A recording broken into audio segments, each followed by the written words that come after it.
Welcome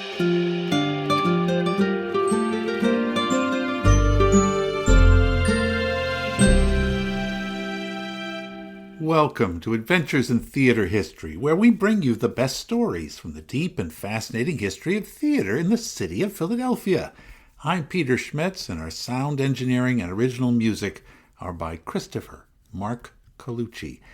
During July of 2026, I am taking a summer break from researching and recording, so once again I'm bringing out previously released episodes. We've gotten a lot of new followers over the past year or so, I'm happy to report, but not everyone is as obsessive as I am about going through the back catalog of a long-established history podcast that I've recently discovered. So for the sake of both longtime fans and new listeners, I'm putting this episode front and center in the shop window, as it were.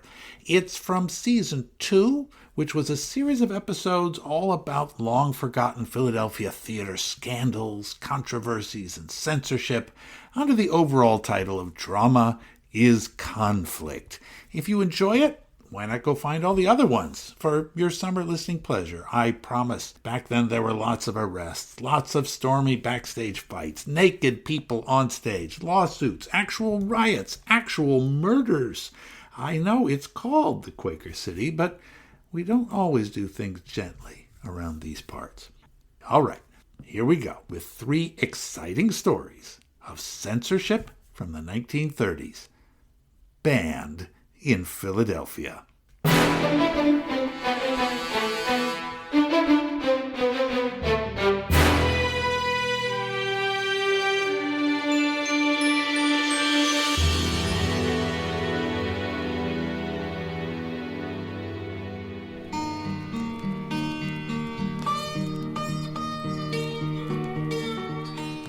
February 1936. As America was struggling through the Great Depression, everyone was increasingly aware of the persistence of deep poverty throughout the nation. In cities such as Philadelphia, for instance, which, like many other cities, was hard hit by the prolonged economic downturn. But there was also the matter of rural poverty, which the New Deal programs of President Franklin Roosevelt were trying to alleviate. This was reflected in the plays being written in that era too, and there were many folk dramas exploring rural poverty, especially in the American South, that were having a bit of a vogue. And we're not just talking about the WPA Theater Project. Even in the commercial theater, one of the most popular serious Broadway dramas of the time was a play called Tobacco Road by Jack Kirkland, based on the 1932 novel of the same name by Erskine Caldwell. Tobacco Road took place in the deep backwoods of rural Georgia, and it depicted the story of the family of a dirt farmer named Jeter Lester, and all the poverty, squalor, and grotesque tragic lusts and avarice that sprang from that situation. There was a lot of frank talk about sex and desire and food and everything else that was basic to human life. Folks in the world of the play tended to get married at the age of 12 or 13, and they would live a hard life, and they would die poor. In the end of the play, the reader or the audience can see a certain beauty and dignity and humanity to the family story, and although the work had its critics, a lot of people liked it a good deal. And the acting of the original cast was apparently top rate, and many people mentioned especially the actor Henry Hull, who played Jeter Lester. The original New York production ran on Broadway for a total of 3,182 performances, surpassing the record for a sustained run formerly held by that old standby of the 1920s, Abbey's Irish Rose. Here's a sound clip from the 1941 Hollywood movie that was eventually made of the play, where young Love Benzie comes to the Lester family's yard to complain that his new wife, Pearl, their youngest daughter, won't sleep in his bed or even talk to him, even though, well, he's tried beating her and throwing stuff at her. Doesn't work. They offer him instead her hair-lipped sister, the sensuous Ellie Mae. Well, her not talking ain't anything to get mad about. Why, Ada here never spoke a word to me for the first 10 years we was married. And them was the happiest 10 years of my life. She runs away, too. I'm getting sick and tired of the whole business. Give her time, boys. She'll be all right. She ain't but 13, remember? You listen to me, Love Benzie. If you don't like what she's doing, you just bring her back home and get yourself another wife. You can have Ellie Mae. Oh, every time I say anything, you all want me to marry Ellie Mae. Well, it ain't no use. That's all there is to it. I want a young wife. I ain't gonna take no 23-year-old woman for a wife. Have everybody laughing at me. Hey, love. Yo, Ellie Mae. Now, this film version is a bit cleaned up from the original theatrical script. Remember that Hollywood, unlike Broadway, in the 1930s actually was working under an official self-imposed censorship code. Now, amazingly, the 1936 road company of the play Tobacco Road, this stark show about the lowly rural poor, which had been banned in Boston and Chicago, was booked into the glittering new Forest Theater on Walnut Street. And Philadelphia audiences were ready to find out what all the fuss had been about up in New York. But not everybody in Philly was happy about this, it seems, because an urgent telegram arrived on the desk of the superintendent of the Philadelphia Police Department. Tobacco Road is scheduled to open at the Forest tonight. Stop. I understand this play, acclaimed for its lack of reticence, its frank earthiness, and animalistic naturalness, was put out of Boston. Stop. Somebody had said that if the play is staged here, as printed in word and actions, then future generations will look back and avow we had lost our reason. Stop. The telegram was signed John W. Keogh, 3745 Spruce Street.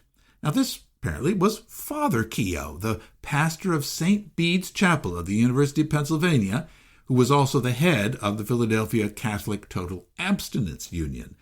Though, as we shall see in 1936, the censorship of plays performed in the city of Philadelphia was once again the responsibility of an official board of censors. Nobody from that board actually went out and made it their business to attend every play and look for smut, like they did back in the 20s. In the 30s, that job was handed over to the squad on the Philadelphia police force that, among its other duties, regularly visited the city's theaters. So, responding to this telegram, the superintendent called the captain of detectives, John J. Creedon, and Captain Creedon immediately put his best man on the job, Sergeant Jacob Gambaro. Gambaro was a well-known figure in the Bureau of Public Safety. He often escorted visiting celebrities around the city, as well as keeping watch on possible subversive political organizations. Gambaro had a keen eye for unseemliness at the theater and would officially inform the producers of touring shows that certain lines or jokes had to be cut while they played in Philadelphia. Anyway, that kind of stuff might work in New York, he would tell them, but not here. Nonetheless, over his many years of doing this duty, Gambaro had seen a lot of theater and had developed an appreciation for good drama, and he called things as he saw them.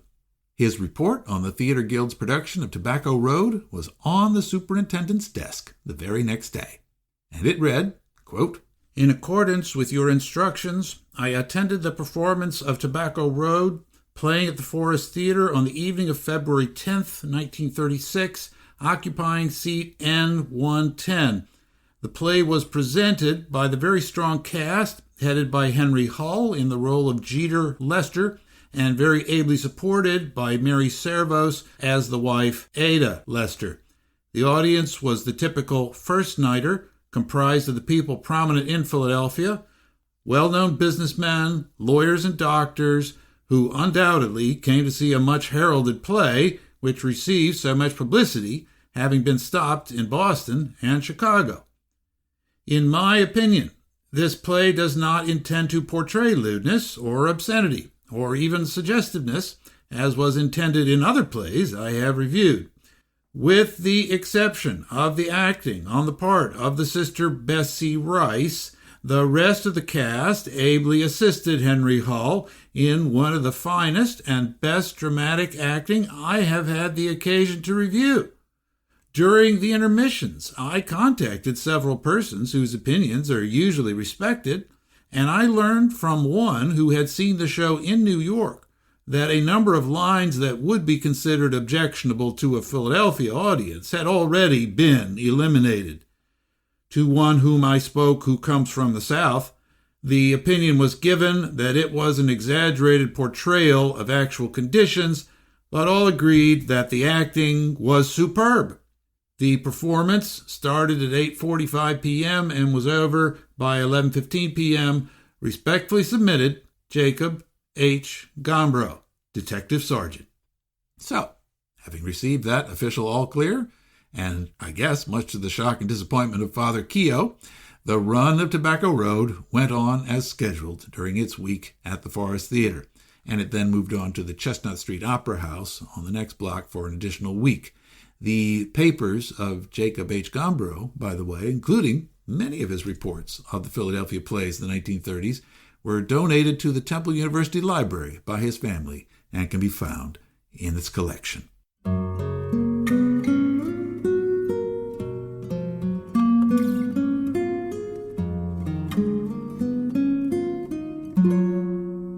In that year we're discussing today, 1936, Philadelphia had just gotten another new mayor, Republican S. Davis Wilson. In the mid-1930s, the voters of Philadelphia, which had formerly been a solid GOP city, were turning towards the Democratic Party. The New Deal of FDR and its efforts to pull the country out of the Great Depression were wildly popular with the city's working and middle classes. Back in the November 1935 mayoral election, Wilson had only beaten the popular and charismatic John B. Kelly by a very slim margin. But still, once he won, he called himself the People's Mayor. Now, let's take a look at S. Davis Wilson for a minute. He was originally from Boston and had a fairly interesting, though not a distinguished, past. As a young man up in Vermont, he was once an agent of the state armory, and in the course of his duties, he'd even shot another man to death. But self-defense, he always maintained. In 1905, Wilson came down to Philadelphia, and he stumbled around from job to job for over 2 decades. He was a bit of a loner. He had no real friends to speak of, no close associates. And by the age of 45, he was still largely unsuccessful, quite frustrated in his ambitions and desperately longing for some sort of fame and recognition. In 1926, he got a $5 a day job working for a temperance citizens group, the Lord's Day Alliance, ferreting out sites of illegal drinking during the sesquicentennial exhibition. And he used that as a stepping stone to get a job as an assistant to the Philadelphia City Comptroller. Now, from this minor bureaucratic post, Wilson finally began to get noticed. His boss did not want to be in the public eye, so Wilson took over that part. He finally began to make headlines, mostly through official clashes with the Philadelphia Rapid Transit, the private business that controlled all the subways and trolleys in the city. Wilson learned how to get the attention of reporters, and after that, he was rarely out of the newspapers for a single day for the rest of his life. He made good copy. He was loud, and he was controversial. He would call crooked politicians dirty rats to their faces during public meetings. Wilson became a Democrat just long enough to get elected comptroller himself, and then he switched back to the Republican Party when he decided to run for mayor. The old, corrupt Protestant GOP cabal that had run the city for decades now was still a majority, barely a majority, but still a clear majority, over the white Catholics and Jews and the growing black population that was turning to the Democrats. So, to gain the support of the wealthy industrialists that funded the GOP, Wilson blasted Roosevelt's New Deal. He even threw in a little anti-Semitism into the campaign. Still, it's likely that he actually won the mayor's office because Mort Wilkins, the old political boss of the 13th Ward along the Delaware, had dumped 30,000 ballots for his opponent, Kelly, into the river. But once he became mayor on January 6, 1936, Davis Wilson quickly turned on the GOP. He became a political independent and made increasingly populist ploys to gain further public favor. He attacked the transit system magnates again and again. He tussled with the politicians who controlled the city gas company. He courted the National Democratic Party to bring its presidential convention to Philadelphia. He got the Army-Navy football game to be permanently played here in the city stadiums. And here we finally get back to theater history once again. He reinstituted the old Philadelphia Board of Theater Control, which had been abolished 4 years before. Now, this move was popular in the sense that it was ostensibly to promote Philadelphia as a theater town. The Depression had seen a huge drop-off in the number of Broadway shows coming through the city. Most of Philadelphia's grand theater spaces, including all the ones that had sprung up during the previous 50 years of prosperity, were sitting empty much of the time. So this new Board of Theater Control was urged by Mayor Wilson not to concentrate on eliminating smut on the stage. Sergeant Gombro and the others would take care of that. But instead, to work to stimulate public interest in going to the theater. Get the local colleges to bring in classes of students in huge groups, stuff like that. And to further this end, Wilson recruited some prominent society ladies who were active in the Philadelphia theater world, including Mrs. Rosa DeYoung, Mrs. Elizabeth Craven, and the beautifully named Mrs. Upton Favorite, an active supporter of the Plays and Players Theater Group, the Theater Guild, and the American Theater Society. She was, of course, also a member of the Charlotte Cushman Club, whose charitable activities we described in an episode last year. Mrs. Favorite was a strikingly tall, erudite, and elegant woman, and she was quite different from the other members of the Board of Censors we have met in the past. Mayor Wilson did make sure that other more reliable functionaries, like his personal assistant, Louis Wilgard, were also on the panel. But the other big difference this time was that the mayor had formed it not to take controversial matters off his desk, to avoid being held responsible for anything going on in the theater world, because, as we mentioned, Wilson wanted public attention. He wanted public controversy. Like many other populist American politicians of that day, like, say, Huey Long down in Louisiana, Wilson thrived on it. And as it turned out, unlike all the other mayors up to now, Wilson really liked going to the theater. He and his wife went to every show that came through town. He was one of those regular first-nighters. He even told the producers of a show called 3 Men on a Horse, which was running at the Garrick Theater in April of 1936, that, hey, they could use his name in its publicity if they wanted to. And so it happened. Mayor Wilson says, "I want to see it again," the show's newspaper ads proclaimed. But Wilson could also take a violent dislike to shows that he saw, too, and sometimes for a very personal reason. Turns out, for example, that a cousin of his, named Martin Jones, had become a successful millionaire. Now, Cousin Martin got on Davis Wilson's nerves, especially when he started using some of his well-earned money to finance the tours of Broadway shows. One of the first shows that Martin Jones brought down to Philly was a comic revue called New Faces of 1936. Now, this revue was not one of the ones we talked about in the last episode that was filled with musical numbers and chorus girls. New Faces of 1936 was an evening of sketch comedy featuring some great New York performers like the Duncan sisters, and, interestingly, also Imogene Coca, a fantastically talented physical comedian who came from Philadelphia, as it happened. Imogene Coca had a great bit where, as an incompetent burlesque dancer, she would attempt to do a striptease, but then consistently fail to actually remove any item of her clothing, and only after a great deal of hilarious struggle, by the very end of her act, only one single glove would finally come off, to her amazement and pleasure, and to the audience's sustained laughter.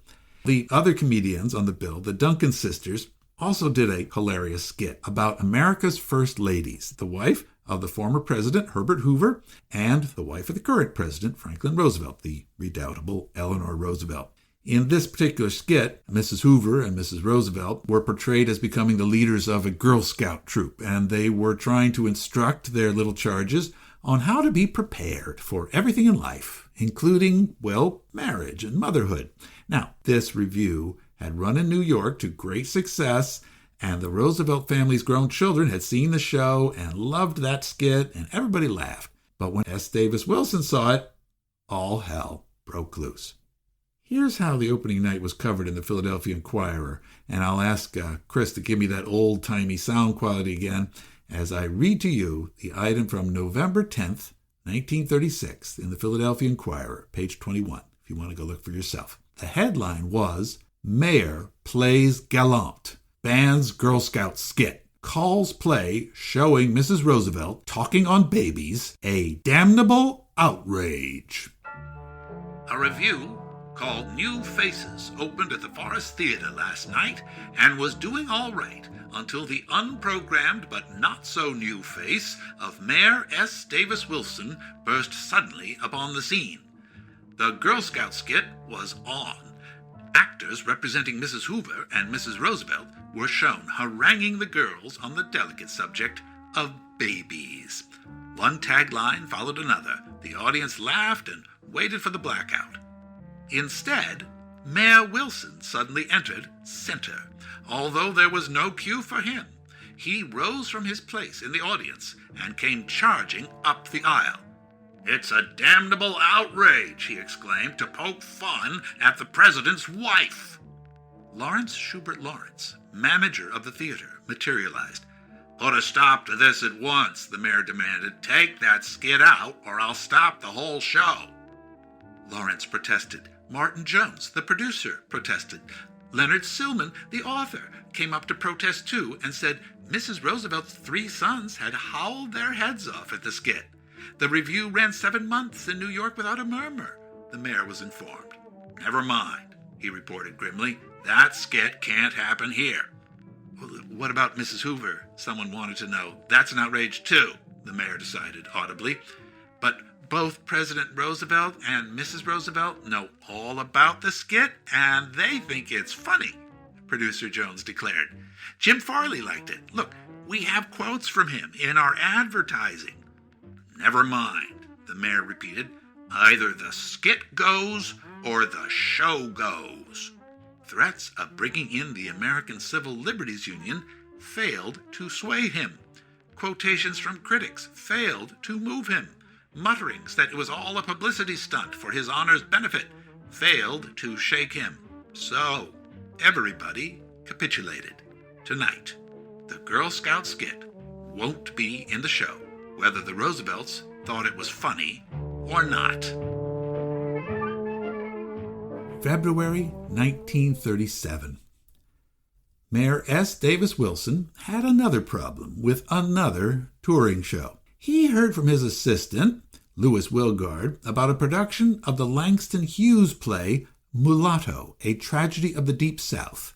Wilgard had seen the play in New York, and he thought it was indecent. Now, although he hadn't seen the play himself, Mayor Wilson was inclined to take his assistant's word for that, because once again his cousin, Martin Jones, was the producer, and Jones had booked the Locust Street Theater to host the show just a few blocks south of City Hall. He could see it out the window. Well, for many reasons, Mayor Wilson was suspicious, including that Mulatto was about interracial sex. Now, like a lot of white folks back then, Wilson just had a complete horror of what was termed miscegenation, and he saw this as another opportunity to take one of his quixotic public stands that would immediately get him into the newspaper. Mulatto had played in New York City at several theaters from October of 1935 through September of 1936. Its 373 performances were the most for a Broadway play written by any black playwright ever, a record that would stand for the next 20 years. Now, admittedly, the show itself, as produced, was not quite the one that Langston Hughes had originally written. As was the common practice of that day, Martin Jones had added sensationalistic language and extra action to stoke controversy and gather public attention. But to Mayor Wilson's mind, the play had enough provocative content already, since its central story was a long-standing relationship between a white plantation owner in the South and his black housekeeper. At the beginning of the play, we learn that the couple have 4 grown children, and the resulting struggle between whether these children should pass as white or claim their heritage as African American provided the play with lots of violent conflict, and in the long runs, spoiler alert, ends with one of the sons strangling his father to death and then being pursued by a white lynch mob. The show had been widely praised by critics for its writing, and it had been produced in Chicago and Atlantic City recently without incident. But Mayor Wilson was evidently convinced, or wanted to be convinced, that he was stopping a potential race riot by banning the play. He thought this was the Klansman all over again. Now, local black leaders and journalists all publicly stated that this was nonsense. There was no public outcry amongst their community against the play, and folks knew that this was another plantation melodrama, but it was a very far cry from being anything like Thomas Dixon's The Klansman, after all. However, Mayor Wilson was not to be persuaded, and he deemed its themes too incendiary. "The show won't go on," he told newspapermen, claiming it was an outrageous affront to decency. Nevertheless, to do things all legally on the up and up, he convened a 6-person review board, made up mostly of members of the Board of Theatrical Control, which at that point included both a rabbi and a black minister, to watch a special performance of the play on Monday afternoon and vote on whether to let it proceed that Monday evening. Well, after seeing the show, the board voted, and it split 3-3, with Mrs. Upton favorite, the rabbi, and the minister, sounds like the beginning of a joke, doesn't it, wanting to approve it. But Wilson then used his official power to step in. He simply summarily relieved Mrs. Upton favorite of her post, and since that made the vote 3-2, Wilson was able to officially ban any further public performance of the play. Martin Jones made a visit to a local judge, but the ruling came down that the mayor was completely within the law on this matter. The show would not go on. One of the clearest instances of a controversial play just being totally banned in Philadelphia as I can find. There is a postscript to the story. 2 years later, in December of 1939, Martin Jones again attempted to bring another production of Mulatto to Philadelphia, and this time he had rented the Walnut Street Theater. But by that point, Mayor S. Davis Wilson was not only no longer in office, he had died earlier in that year at the age of 58 after suffering a stroke. But his successor, the now acting mayor, George Connell, upheld Wilson's original policy and reinstated the ban on Mulatto. Now, the Walnuts manager, Joseph Becker, sought a restraining order against Connell, but again, a local judge ruled it was well within the mayor's power, according to the law. And that ban, ladies and gentlemen, has been very effective, even long after the era of censorship has ended.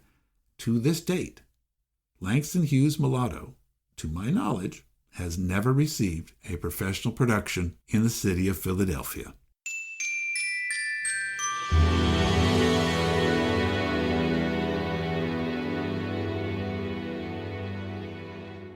And that was really the last of the era's big censorship controversies. Oh, there was a kerfuffle about a play called Spirochete, done by the WPA Theater Project in 1939.